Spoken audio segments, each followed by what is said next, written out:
Nous sommes ici à Finaré, localité située à 35 km de la ville de Niamey. Dans ce jardin qui s'étale sur plusieurs hectares, les propriétaires produisent ici des légumes et fruits, parmi lesquels on peut citer la tomate, le poivron, le moringa, le citron et la papaye. Mais voilà, depuis quelques années, ils ont décidé d'expérimenter la culture de la vigne, un choix économique et stratégique, disent-ils. D'où nous avons cherché vers le Nigeria pour avoir quelques plantes de raisins que nous avons amenées ici il y a de cela 2 ans. Et nous avons planté pour faire l'expérimentation, pour voir est-ce que cela peut être traité au Niger.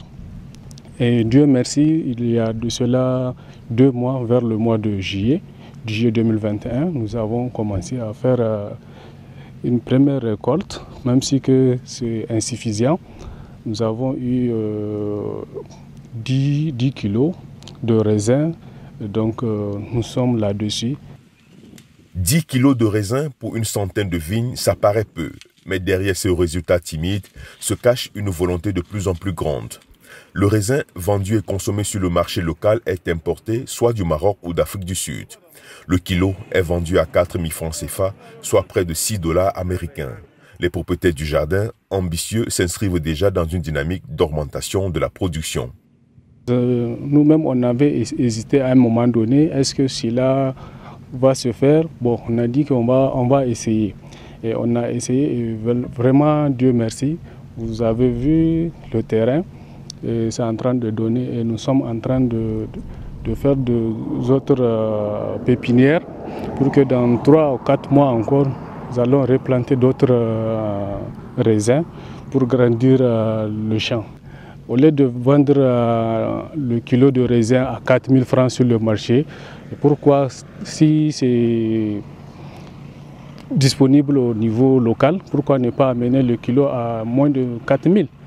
Donc c'était ça l'objectif. Une main-d'œuvre locale est employée sur le site. Un système d'arrosage économique et offrant un meilleur rendement a été installé pour favoriser le développement des cultures. Nous utilisons la méthode goutte à goutte pour faire arroser les raisins. La méthode goutte à goutte est économique et plus performante parce que ça te permet, une fois alimenté le robinet, maintenant tu peux aller faire un autre travail. Alors que tu laisses un travail de goutte à goutte en train d'arroser et tu t'en occupes avec un autre travail encore pour gagner du temps.